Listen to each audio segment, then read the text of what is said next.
Hey, hey, hey, seasons of Mere Work begins. This is Conversations with Lady O. It's been a while. So many things has happened.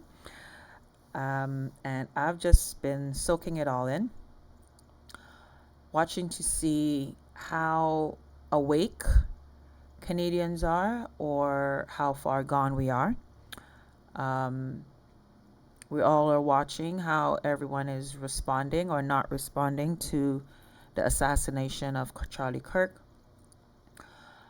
We've had a lot of more vocal displeasure of the shutting down of streets for the Free Palestine movement. We've seen an uptick of campus speeches and tours of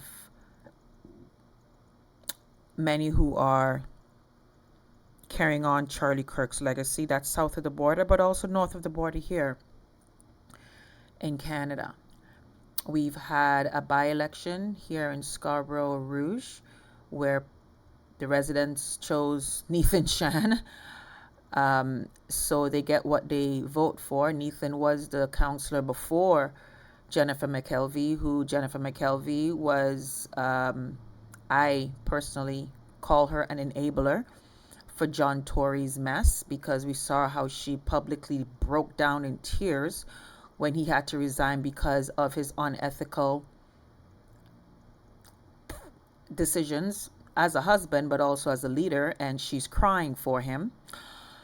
So that just tells you the climate and the temperature of any staffer who is coming against or want to speak up against John Tory. When you have women like that in leadership, you are going to have silence. You're going to have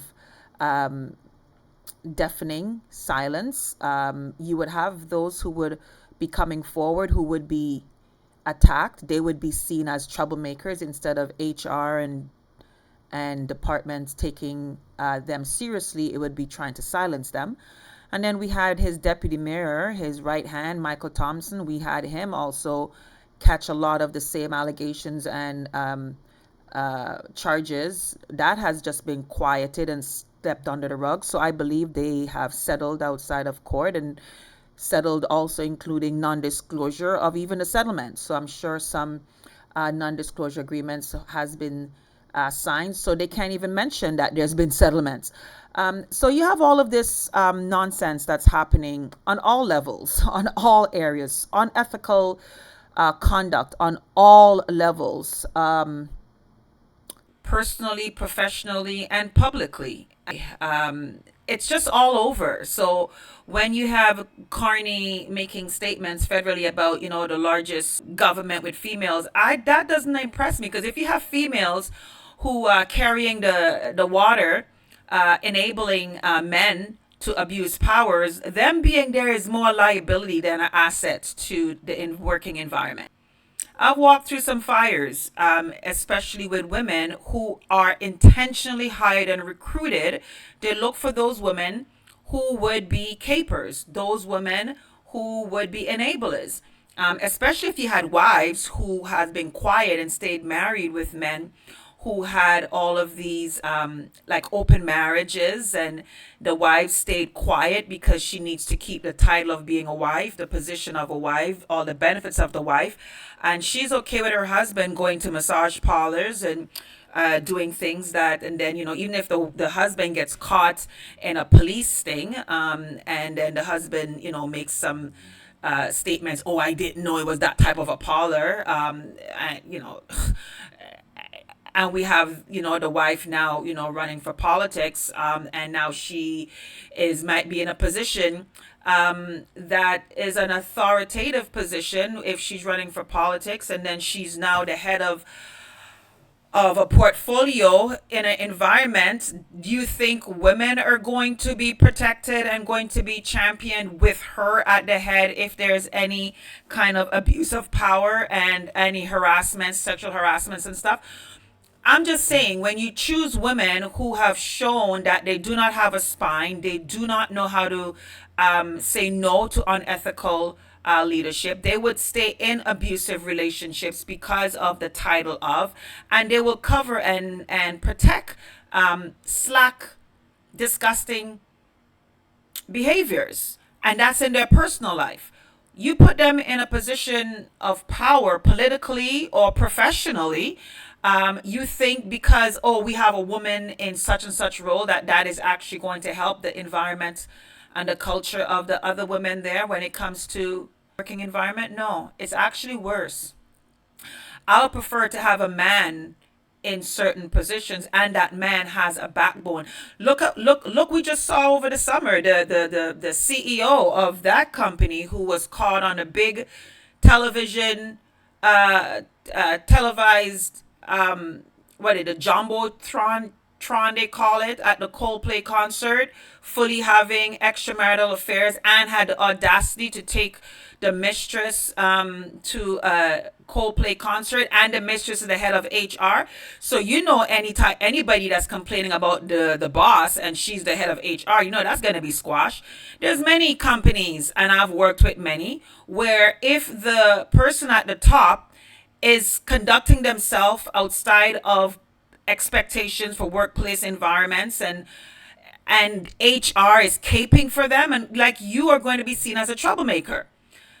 So I'm just saying, I would prefer to have a man in a position, and a man who has a backbone and has an integrity compass and a moral and ethical compass, to be the head of departments. Don't tell me, oh, there's a woman there. So what? Look at that HR mistress homewrecker for Coldplay concert, with the CEO out in public being wrapped around the arms of a married man that is her boss.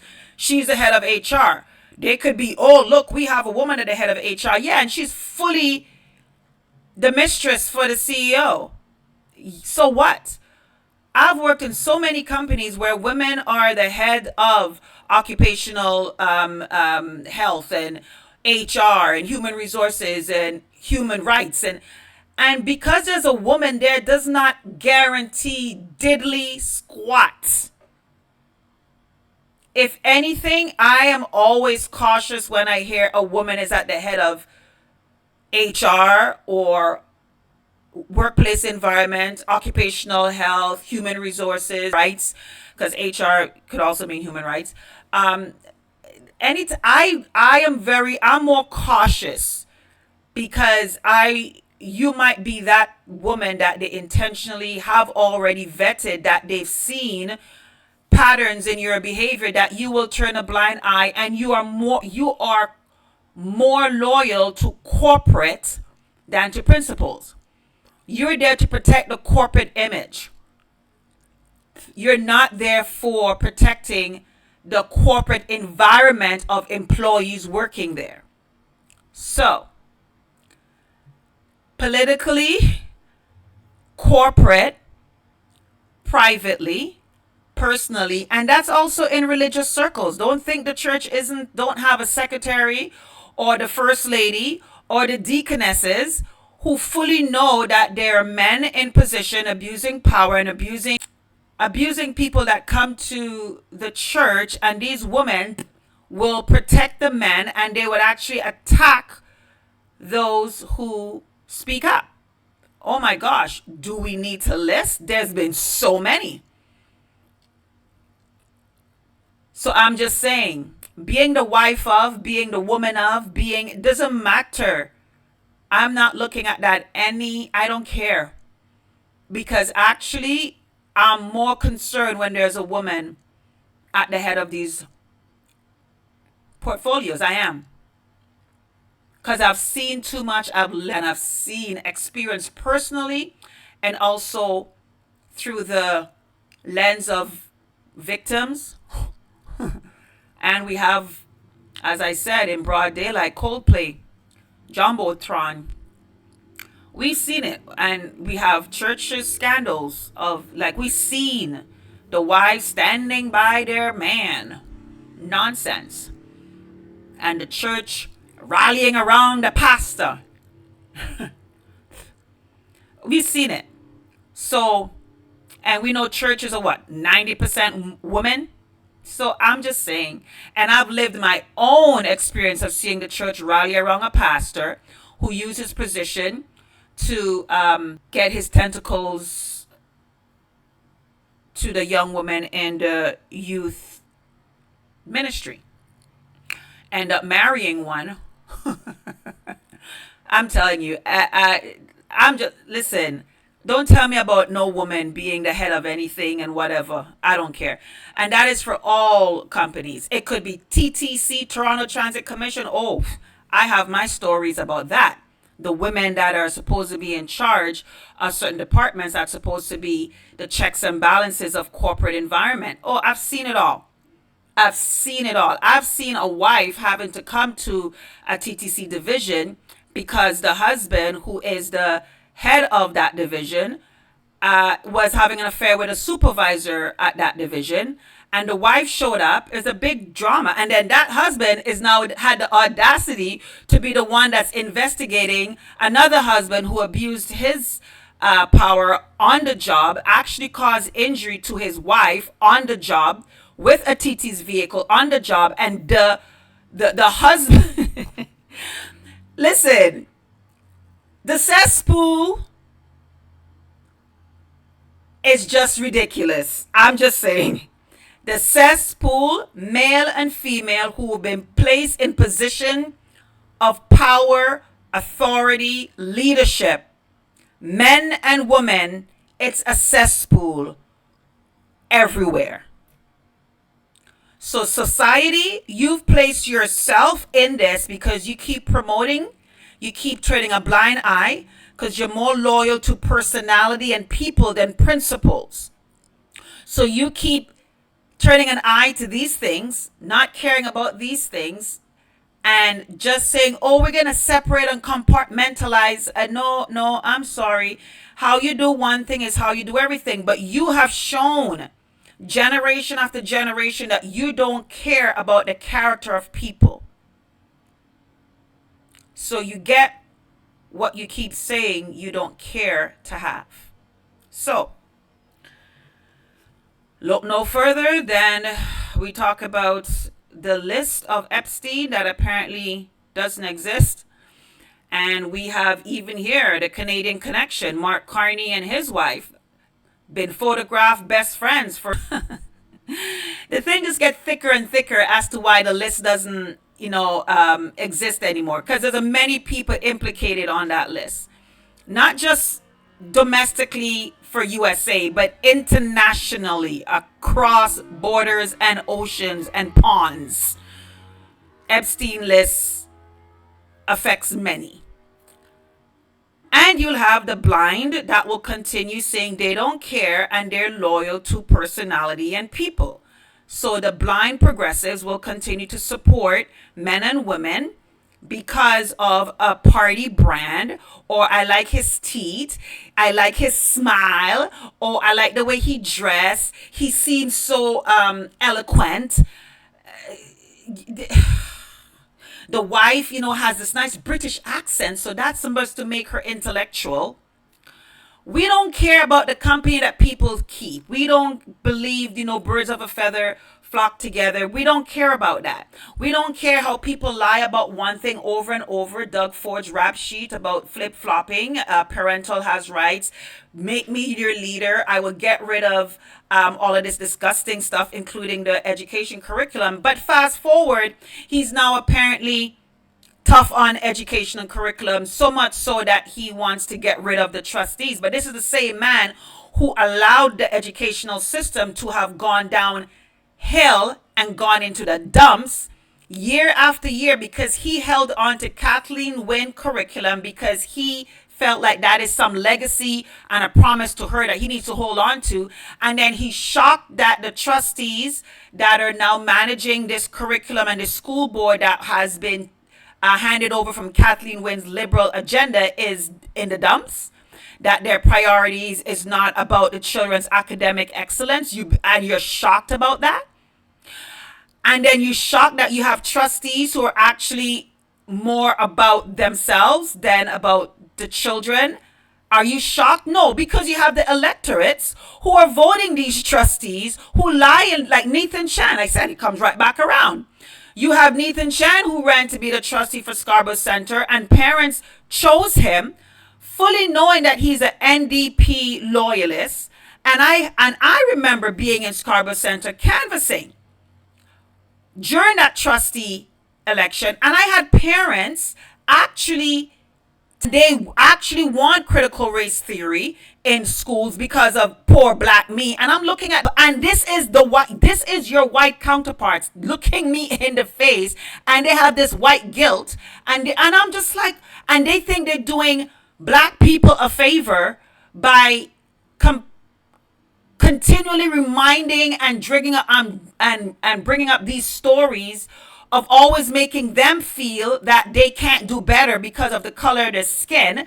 And the color of the skin is the reason why, the white people now needs to just allow them to lower the bar instead of saying get out of the way and just let children learn and get the race baiting teachers out of the classroom and the race baiting trustees and political activist trustees out of the position. No, you have parents go to the poll and they vote Nathan Chan in.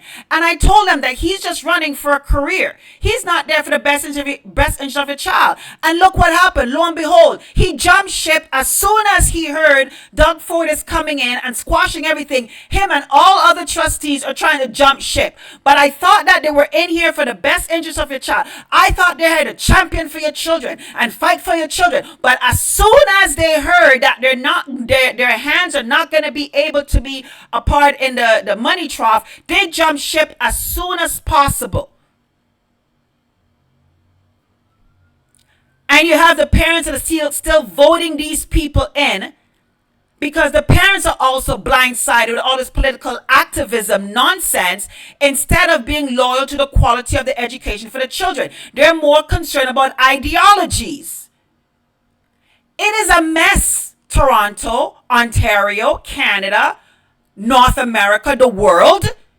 You're in a mess. You're in a cesspool, and you cannot get your way out of it as best as you try because your head is filled with gunk. You can't even look during a campaign and be objectively clear about what is in the best interest for you and your child. You fully know that the liberal progressives has destroyed Canada's economy, but you allow them to rewrap history in a matter of months with Carney, and you really believe that you have a new Liberal Party that's keeping all the ministers intact. And then you have the progressive conservatives who have injected progressivism into conservatism, and you keep Doug Ford there, who's lied and lied again on parental rights and being hard and making sure children's academics comes first. You allow him to parachute people in. Scarborough Guildwood, you allow him to tell you not to interview me because he knows my stand on education, my stand on parental rights, my advocate for teens. Doug Ford has a grudge against me because of my stand during COVID that he went lock and step in with Justin Trudeau, not caring about the effects of children and how this was destroying lives, destroying academics, destroying mental health. He didn't care because he told you he's more concerned about his political career. And even though Doug Ford knows that I'm the right person, because of his personal issues, he puts his personal issues ahead of what is in the best interest of Ontario and our children and the children's academics. So I'm just trying to figure out what are we doing? So when I see statements like this, when I see articles like this, and people talking about Doug Ford and rightfully so he did this, but he's not moving because is he more concerned about the polls? Is he making decisions? You can pause this and you can go to the page itself. It's Yahoo News, right? That's the title of it. You can do a search and it'll pull up. And if is he making decisions based on polls? But he's been a polling leader. He moves based on what the poll says. Doug Ford, listen, I used to believe back in the days that he was a man of integrity. And when I mean integrity, he says what he means what he says, and he doesn't move. That's what I thought. And people told me to give him so many chances, and my last chance was my last chance, and I told you months ago. When somebody from the writing association personally called me, been in contact, and told me to give him a second chance, third chance. He's a changed person and all this because Doug Ford has the last say about who is going to be running for his party. It's not your party, conservatives, it's his party. And he realizes what you stand for, and he holds a personal grudge because he knows that you've been right all along and he was wrong. And he knows if you come in, you're going to be a person that is not a yes woman or a yes man. You're going to stand on your principles. He doesn't want that. He wants someone that's going to go along with the ship, no matter where the ship leads, and they are controllable. He allows one person to be uncontrollable, and that's Carolyn Mulroney, because he knows he cannot mess up with her. Because she's foundation, and if he knows if he takes her off and she goes rogue, he's done. So Doug is smart. He knows who to challenge and who just to back off from. But he's not going to bring somebody in that he knows is going to be unable to be controlled. So when I was advised that is why the call was made from the party to the writing to tell them not to interview me as a result of personal feedback from the man who makes the final decisions, I was like, yeah, you haven't changed. And now you want to talk about appointing someone and appointing people to make a change for the trustee position and all that stuff. Give me a break. Give me a break. Listen, you have meddled, Doug Ford, you have meddled so much in so many of our elections that was going to turn this around. Stop. You meddled with the mayoral election when Anthony Furey was going to be strong contender, if anything, to the point of winning to be the mayor of Toronto. You couldn't have that. You kept Mark Saunders in, knowing that he was not going to win, and you did everything to split the Conservatives' vote. Then you have Tory, who apparently is supposed to be a conservative. No, he's not. I already done talk about his behavior and the decisions he make as a husband and a leader. He goes and endorses Anna, who was already pulled over for DUI. But here we are lambasting and telling people about drunk driving is this and this and this and this. But you're okay in electing councillors who went behind the wheel fully aware that they're drunk and they could have killed somebody. But again, you turn a blind eye to that. But we're going to ostracize Rob Ford for an addiction that he has no control over. And instead of trying to assist him in getting the help he needs because he was a darn good leader, no, we went on a witch hunt with the Progressive to tear him down. But at the same time now you have a mayor, Olivia Chow, who was the wife of a man who was caught in these sex massage parlors, who stayed married and stayed committed and stand by your man. So she kept quiet with that. But now she's the head of the city of Toronto, who got a trigger allegation because a man who was at the head of the city of Toronto abused his powers and sexual allegations and came forward and talked about, oh, I was wrong, and please forgive me, because he knows it was going to come to light. So he wanted to jump ahead of the story. So we have now her as the mayor. And she's classifying Toronto as a sanctuary city and having all these sites for people with drug issues, saying we need to help them. We need to help them. But we had a mayor that nobody cared to help.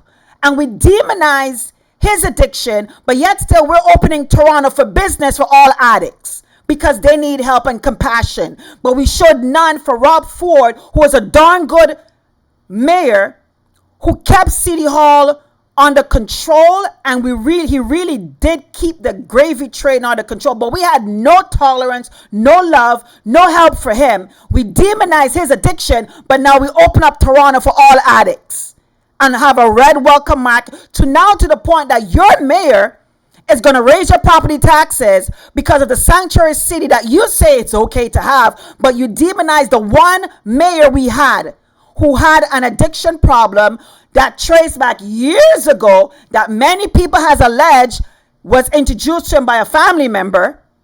I'm just saying, all of you guys are hypocrites. Every one of you are walking hypocrites, from the voters to the parents to the media to other politicians to constituencies to riding associations. Every one of you are hypocrites. Every one of you are hypocrites. All of you meddle into other things, and then it creates a ripple effect, and you create a bigger mess down the road, because the people that is the best candidate to turn this around, you do everything to sabotage because of personal feelings and personal agendas. And you, at the end of the day, you, the electorate, allow it to happen. Now, don't talk to me about alternative parties like New Blue Party, because I've been there, done that, and I've exposed them to the point that I wrote a letter to Elections Ontario to make sure I distance myself from them, because I saw firsthand the unethical practices. But now you, who conservatives who ran for the New Blue or the Ontario Party, you're like CCC. No. The difference is you are making a decision based on emotions and feelings and not based on principles. Because if all of you guys really, really had principles and you tried all these, and there's nothing wrong in trying and giving people the benefit of the doubt. That's the difference between you and me. I allow people to show me who they really are. When they do, then I say, yeah, I'm good. So now, all of you conservatives who've tried all avenues, and you realize that none of them, and don't talk to me about the Ontario Party, because I've had my experience with Derek Sloan and his decision, his leadership qualities that show me that he's not a leader that I can trust. He showed me in 3 occasions that he's not a leader that I can trust. And I was their designated person for the Derek Sloan campaign here in Guildwood, to be the drop-off person for the ballots during the leadership race. I was in it. Oh, I was in it. Listen, I make my decision because of personal experience, and the people who know who I am know that when I make a decision, it is from an integrity-based decision, not because of feelings. But all are making decisions based on emotions and not on integrity-based decisions. Not because you like person, you bias, and you all have biases, prejudices. You are blinded. You are blinded. People say, well, you have biases. No, I don't. You have prejudices. No, I don't. Because I will be the one to turn my own family member in if they commit a crime, if they do some stupidness, because you've been raised better. And if you decide to go and allow yourself to be tempted by the devil, don't expect me to hide the fact that you went and did stupid. You stayed stuck on stupid. Don't tell me about, oh, this is the same thing that what the guy south of the border, his parents turned in, because we are realizing that is not exactly how the story played out. But many of you will hide your children's nonsense. You make allowance. Oh my gosh. First, the wife of the pastor whose child decides to go out and do something that is biblically wrong. You, the first lady, will pressure your pastor, your husband, the leader, to accept it because, oh, that's our only child. That's our only grandkids. I'm not going to see my grandkids because of you. And you pressure your husband, the man of the house, the leader who's standing on godly principles. You pressure him to lower his standards because of your emotion. That is why the woman is always the one that the enemy uses to whisper in the ears of the man. Oh, it's full circle in this episode. I am tying everything together. This is why I come back and say, don't tell me about a woman being positioned, because trust me, you've already shown me. So this is why people like Rob Ford and people like other people in other campaigns would be very cautious and wary about me, because they know that I am 100% loyal to objective truth. And I used to say that in all of my posts when people thought I was joking. And that's why you'll have other people come and whisper in your ears, because they are unintegral. They have hidden agendas. So they whisper in your ears about people like me, but they're the ones with intentional motives, ulterior motives. That's not about your best interest, it's about them. Do not know how to discern because you trust them because they're more familiar in the way they look, in their culture, and you feel that they're more familiar. You trust them more because of familiarity, and they're the ones who are with you for a ride. They're the ones with you for personal reasons, and they will intentionally make you distance yourself from me, but they're the ones that you need to distance from. Listen, all of you have an issue in discerning people. You rely too much on skin color. You rely too much on gender. You rely too much on marital status.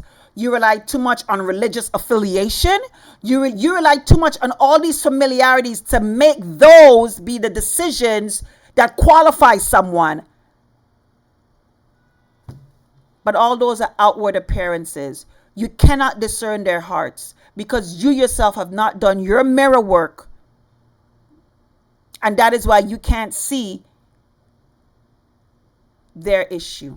You have not taken the log out of your eyes. That's why you're incapable of making decisions when it comes politically and when it comes within your working environment, how you hire, who you put in positions. You put people that, put it this way, the people you vote for, you champion for, you recruit, you go and you bring in and you elevate. And for the past 20 years, on all levels of the human experience, you have brought in people who would allow you to remain in your state. You do not bring people in that you know that would challenge even who you are, because it will make you uncomfortable being around them. So you find people that you would be comfortable. Your fallen state, your unethical, integral state, you want to find people that you would be comfortable staying and remaining in. So you intentionally hire and recruit and elect and vote for and appoint those people who share an energy, a spirit, a personality that would make you comfortable being around them. Someone whose integrity compass, whose moral compass, who you've seen is loyal to objective truth, you are uncomfortable being around people like that because they themselves will challenge you, who you are. The essence and the energy of who you are will be constantly challenged just being around them. And you're not comfortable with that because you want to stay in your state. That is why you elect who you elect. You vote for who you vote. You appoint those who you appoint. You promote those who you promote. You pay tithes to those people. You go to their congregation. You sign up to those certain schools. You go where you are comfortable and you're comfortable in your state of complacency, of compromise, you do not want to get better. And as a result, you really don't want Toronto, Ontario, and Canada to be better. And there's an energy that loves you being that way. That is why Canada is being inundated, Ontario and Toronto and the world, and even south of the border. That is why you're being inundated the way you are.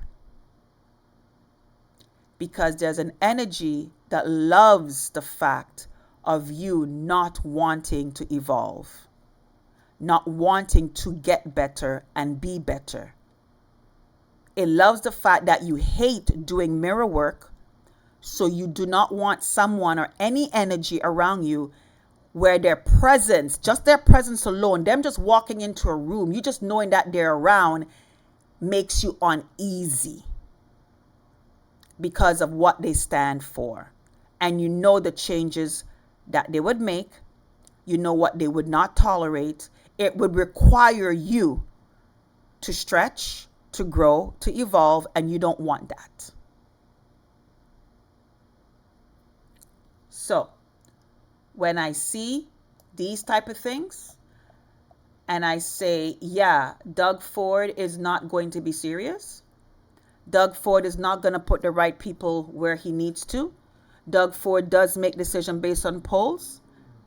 I say that because of my own personal experience with Doug Ford's Progressive Conservative Party. As a mother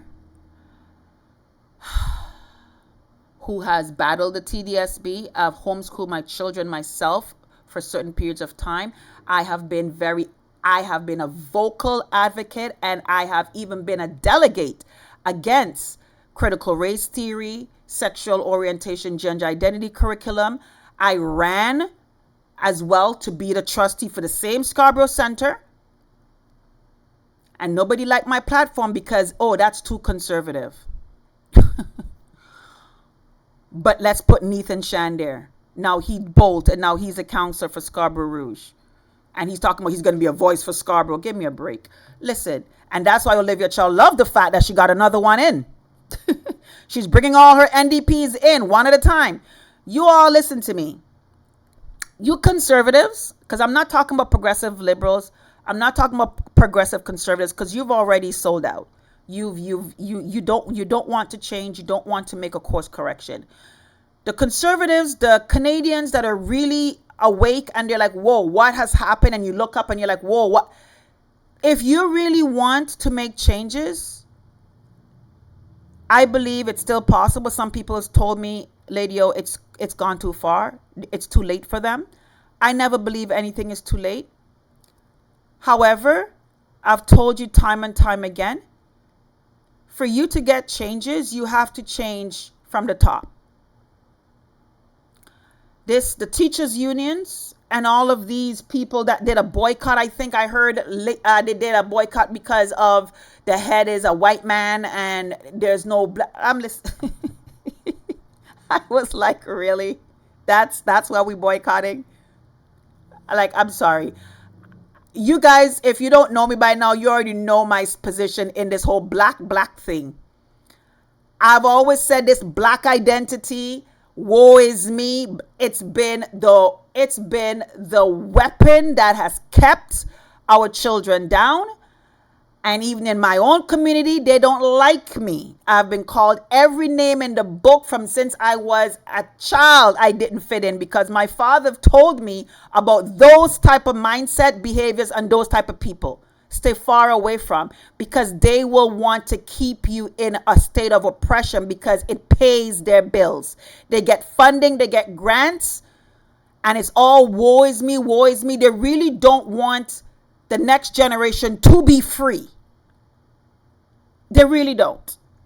And even you quote unquote white people who think you have the best interests of the quote unquote black community, and you listen, you are helping and keeping them down.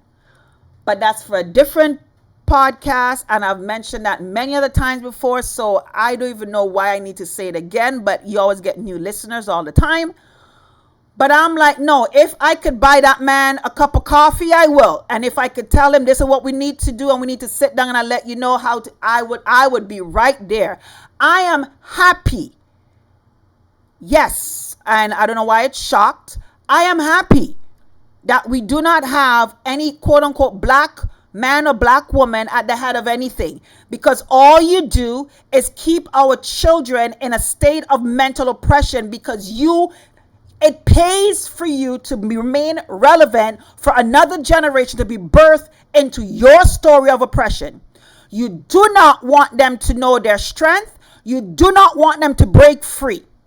The Martin Luther King will always be a dream, because deep down, I didn't even think Martin Luther really wanted the freedom that he said that he wanted, because he would have done a course correction sooner rather than before he got assassinated. Because I always said the problem is not the white people.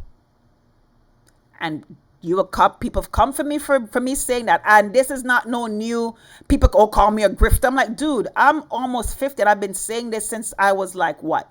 I came to this country 12? Dude, I've been saying this from the day I put foot in this country at 12 years old, when I came and saw what you Canadians were allowing to happen and how you were trying to treat me. Like I was like, I'm sorry, do you know who I am? You know the education I have? I am 2 classes ahead of your children. What are you talking about? What you're teaching them now, we learned 2 years ago. What are you talking about? Every year I have to fight with TDSB teachers. I had TDSB teachers running from me, hiding from me. Listen, this is why I'm saying, even when Colleen Russell was a TDS, I was like, listen, I have had to make an entire school go back to be retrained, and a principal take early retirement, call fired, because I don't joke. But you see, this is why they would not want me in those type of positions, because I will turn it upside down.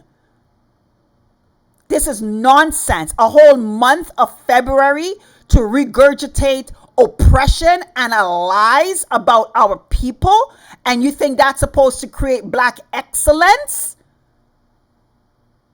I'm sorry, have we even taught the black children where the word black came from, what the real definition of it is, and what was the purpose of it? And you want them to still live under the black? This is why they don't want me in it.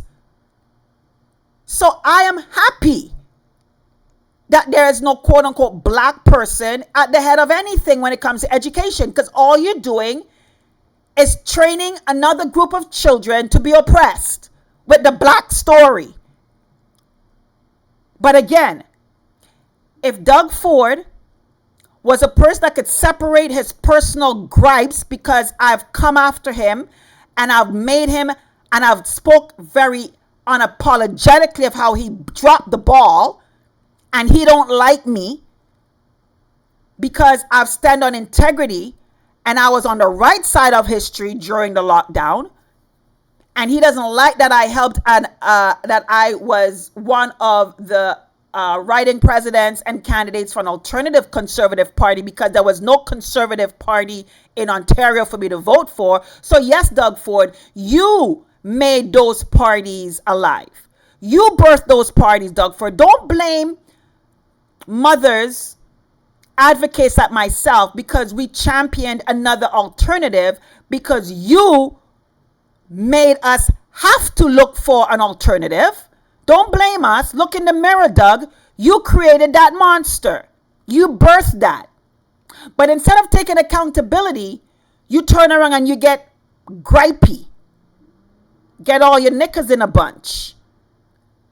And you want to hold on a grudge and a vendetta. While Ontario goes all the way down. But you don't care, because you and your family are bubble wrapped with your money. And the little guy keep believing that you're there for the little guy. So listen, there's enough blame to go around between Doug Ford being stuck in his feelings and not really being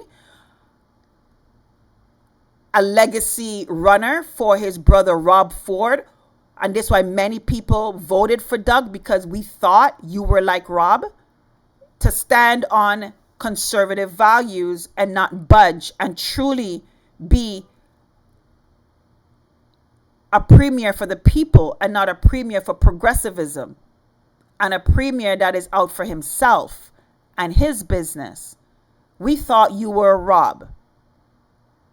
And you showed us time and time again that you're not a leader like Rob.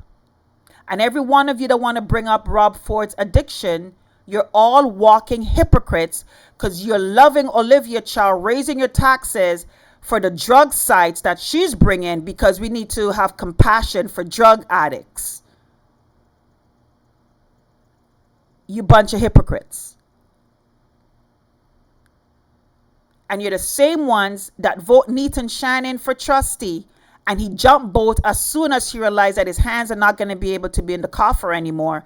And now he's your counselor for Scarborough Guildwood, Scarborough Rouge, because you believe that he's here for your best interests, and you parents believe that he was there for your child's best interests. All y'all are guilty for the cesspool of ridiculousness that all levels of government is in.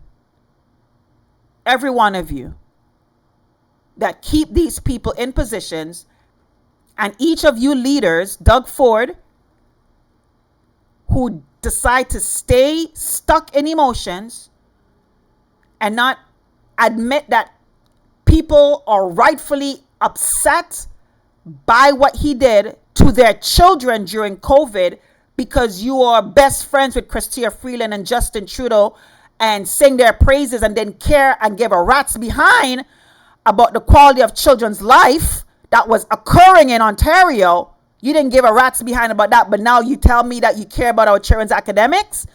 The same children who you allowed the liberal curriculum to continue to roll out for? Doug, stop it.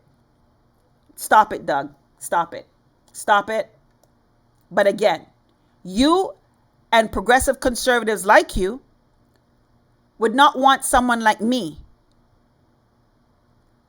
to be in any place of influence to turn this around, because you know it would require you to also do some mirror work and change, and you don't want that.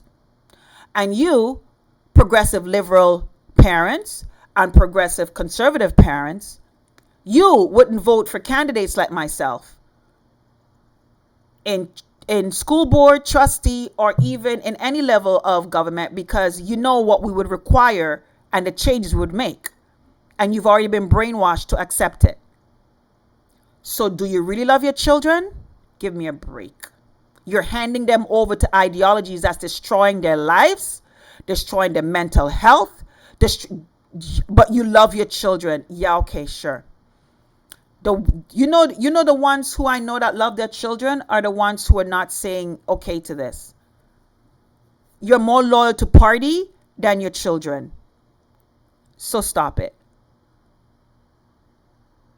And you teachers and the current trustees who are allowing all this to happen because you've been brainwashed with the progressive ideologies, you're guilty too. People ask me what's the difference between progressive liberals. What do you mean by? I said, because I'm a classical liberal, and I left that party years ago when I saw progressivism coming in. So there's progressive liberals and then there's classical liberals. Progressive liberals don't like me. They don't like classical liberals like myself. And progressive conservatives don't like classical liberals like myself. And I don't even know if there is a conservative that is classical conservative, if you want to call it, because there's progressive conservatives. Progressive conservatives is no different than progressive liberals. You just wear blue and they wear red. This is Lady O. Stay in action with faith and possibility. Walk in and protect your light. Your purpose will find you. Say what you mean. And live like you mean what you say.